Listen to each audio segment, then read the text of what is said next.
Hello and welcome to a very special How I Paint Things. Now what I've got whizzing around in front of me today is a British rifleman from the Napoleonic period.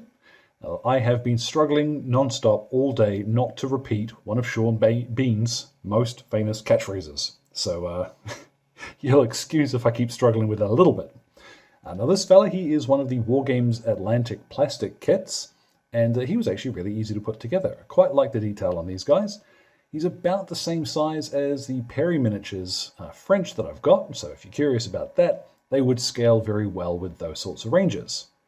Now the interesting thing about the riflemen is that they were the British Army's first recorded attempt at camouflage on the battlefield, so the uniforms are actually quite drab, green and black.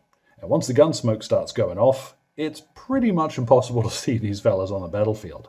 But painting them is nice and simple. So, as always, all of the paints will be listed in the description below as we go along. Let's get started. So, this handsome fella has been primed with a spray of Mechanicus Standard Grey. Honestly, the grey that you use doesn't matter too much here, because nothing is going to be grey by the time we're finished.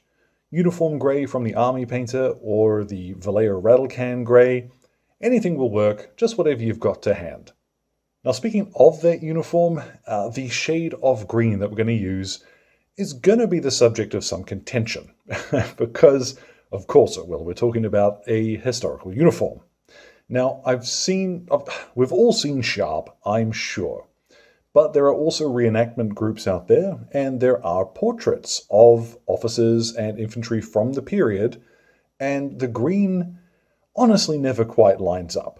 Now, the wonderful thing to remember, the military aphorism, uniform isn't. So no matter how often these things would be dyed or out in the field, the green that they were, you would see very subtle variations from even uniforms issued from the same batch. The important thing I would suggest is to get something that you like the look of and stick to it. So today I am going to use a Vallejo color. This is Luftwaffe Camo Green. Now, it's quite a dark one, and I think that's appropriate. It's got a little bit of sort of olive grayishness to it, but alternatives like Army Painter's Crypt Wraith or Cultist Robe might work quite well. If I was going to go to Citadel, I would probably use the Caliban Green. It's up to you. So the first step is going to be to paint in his uniform. So I've got a little bit of that Luftwaffe Camo Green, and I'm going to just bucket this over the top of his jacket and his trousers. Now, quite a few people have asked whether or not it would be possible to paint these uniforms using contrast, or Army Painters, Speed Paint, or Vallejo Express, and the short answer really is, yeah, of course, you can paint anything with those paints, but I think this particular method, and what I'm going to show you, it's going to be much easier using traditional acrylics. So pick a couple, pick a green that you like the look of, and let's go. Now, 2 coats later, we've got a nice solid green, and I really like that color. I think if you're aiming for a sort of Hollywood history finish, this is quite a good choice. Now, next up, I'm actually going to turn straight to Corax White.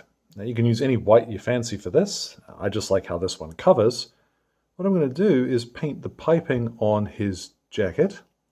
So up on his collar here, and though it isn't actually sculpted onto the sleeves on these miniatures, I'm going to do a little line around the edge of the cuffs. Now I'm not too worried if I do make a mistake here. You'll see I'm painting away from the green, but if I end up sort of splurging, whoops, into the cuff, we will fix that when it comes to applying the black paint.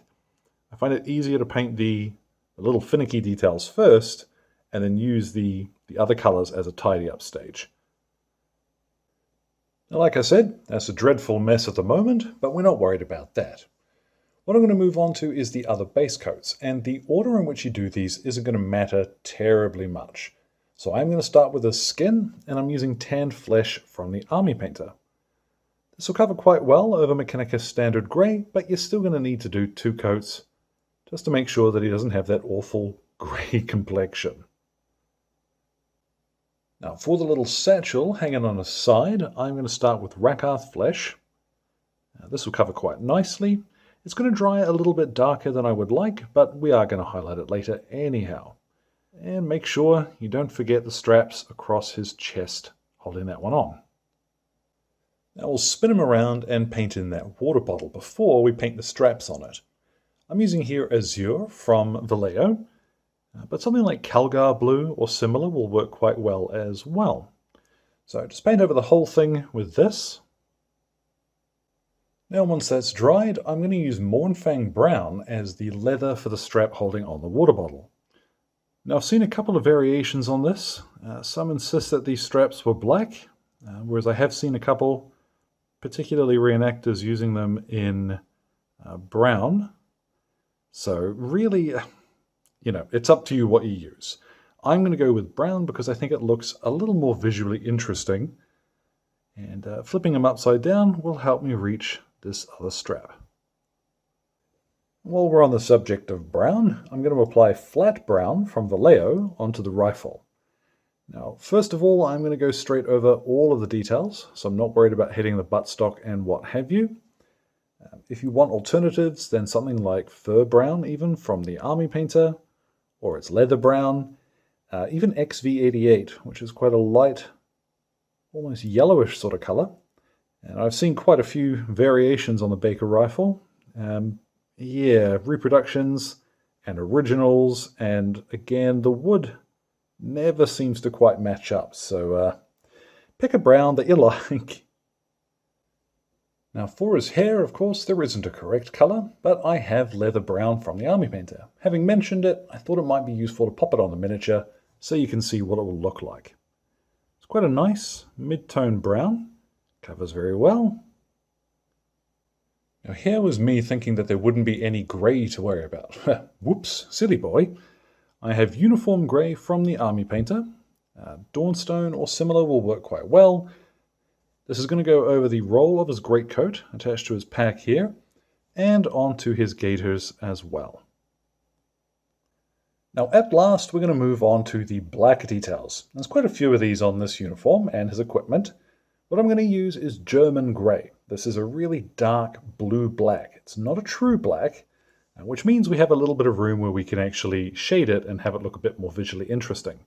So what I'm going to do is very carefully block out his cuffs and leave that white trim intact. Now I'm going to do that off camera, get up to his collar.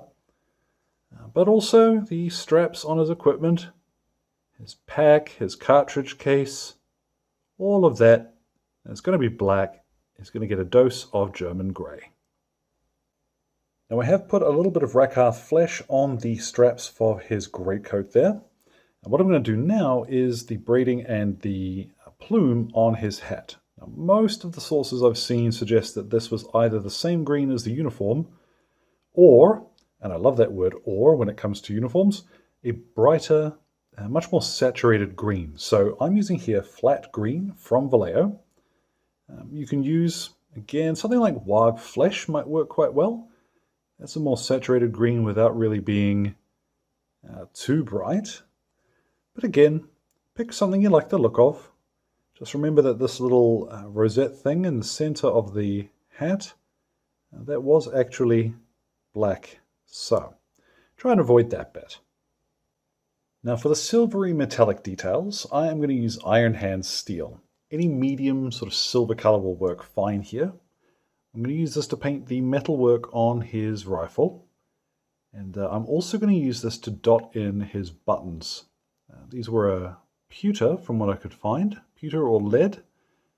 So even when polished, they wouldn't be particularly bright compared to some of the others that you'd see. So a medium sort of silver will work quite well. If you make any splurges while you're putting these on, don't worry too much because you can just go back to your base color and tidy up around them. So now we're going to apply just a little bit of Retributor armor on anything that's going to be brass or gold. Now these guys would not be wearing any real gold to be honest, but this Retributor armor, once it's shaded, does go a nice deep brassy color. So up under his powder horn and the brass fittings on his rifle. Now with all of your base coats applied, it's time to cruise around, do any last minute tidy up that you need to so that everything's nice and crisp. And now we're going to shade them. Now looking in the background here is what I'm going to use to mix up my shade. And I want to talk a little bit about why I'm using what I am going to use for this. So in front of me here, I've got Strong Tone from the Army Painter, and I've got Lamian Medium from Citadel. Now you might ask why I would use Lamian Medium rather than just using the Quick Shade Mixing Medium from the Army Painter.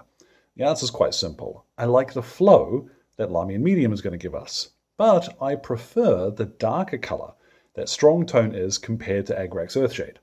Agrax Earthshade is a nice dark brown, but it's got a tiny bit of reddish warmth to it, whereas Strong Tone is more of a true brown-black. And for what I've got in mind, that's what I want. So we're going to mix up equal parts of this. This is why I always put a little bit of my medium into a dropper bottle. So starting off with 1, 2, 3, 4, 5 drops of the Strong Tone. And then 1, 2, 3, 4, 5 drops. You know what? 6 drops. I just like having a tiny touch more medium. It's not going to make a huge difference. Now mix that up thoroughly. And once you're satisfied that it's all juiced up together, it's time to apply it over the entire miniature. You'll see that the darkness that Strong Tone has is going to collect in the recesses, especially of the green uniform. I think a little bit more effectively than Agrax Earthshade would. But use what you've got. Honestly, anything will really work here. Folks quite regularly ask, oh, can I use XYZ instead? And the simple answer is yes, you can use whatever you fancy. If you want to get exactly the same result that I've got, then use exactly the same colors that I have. But they're toy soldiers.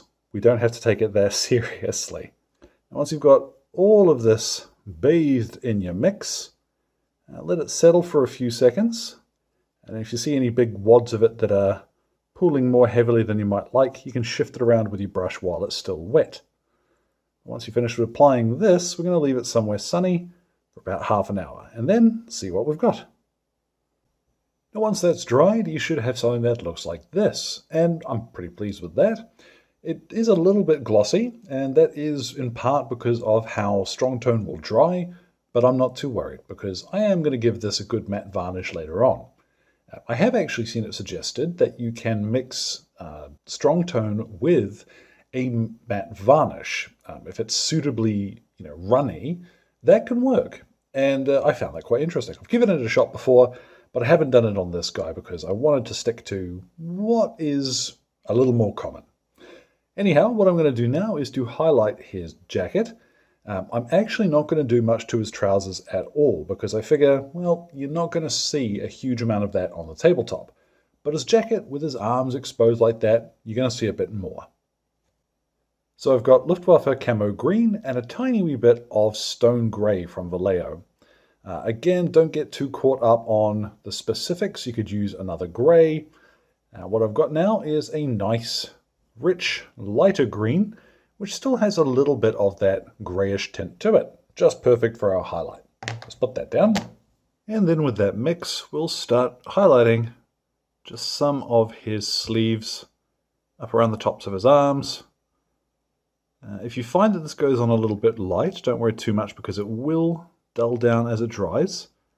And in particular, once we apply a matte varnish to this, it's going to come together a little bit more. Now, if you do want to highlight any of the black bits, what I recommend is something here like Skaven Blight Dinge. This is not a true grey. It's got a little bit of brown in it, which I quite like for packs like this. It's not very prominent, and you can be fairly generous with it if you like, because as it settles and dries, it will look quite natural. So I'm just going to quickly brush along the edges of his pack, his cartridge case, and his hat with this. Now the only other thing I am going to do is to highlight his skin and his face. Now the way I'm going to do that is pretty much as I have done in another video. So rather than keep repeating that advice, I'm going to pop a link to that in the description. It should be queued up to the correct point, but on the off chance it's not, you're looking for 11:05, the part where I start going a little bit crazy with the face. Otherwise, I'm going to hit him with a matte varnish once that's done. pop a base on him. The description will have the recipe for that one too. So let's get a look at this dude once he is all finished. And there at last, our rifleman is complete. And I say it all the time, the power of a good matte varnish will really shock you sometimes. Now, it's occurred to me as well that I actually haven't highlighted some of what I thought I was going to, and the end result is still something I'm actually pretty pleased with. Honestly, faces and bases, that's the thing to bear in mind.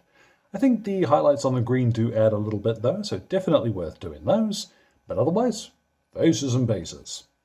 So thank you again to Wargames Atlantic for letting me have a box of the Rifleman. I would not have been able to do this without them. As well, thank you as always to Exit 23 Games for the light and sound equipment, as well as all of my wonderful patrons who are keeping me ticking in paints and glue, including my gorgeous producers who are showing up on screen now. Thank you so much, folks. You're keeping me in primer and plastic glue and all the important stuff. So any questions or anything, feel free to drop them in the old comment box below. My Twitter and Instagram are both linked there too. So thank you very much for your time, one and all, and you all enjoy the rest of your day.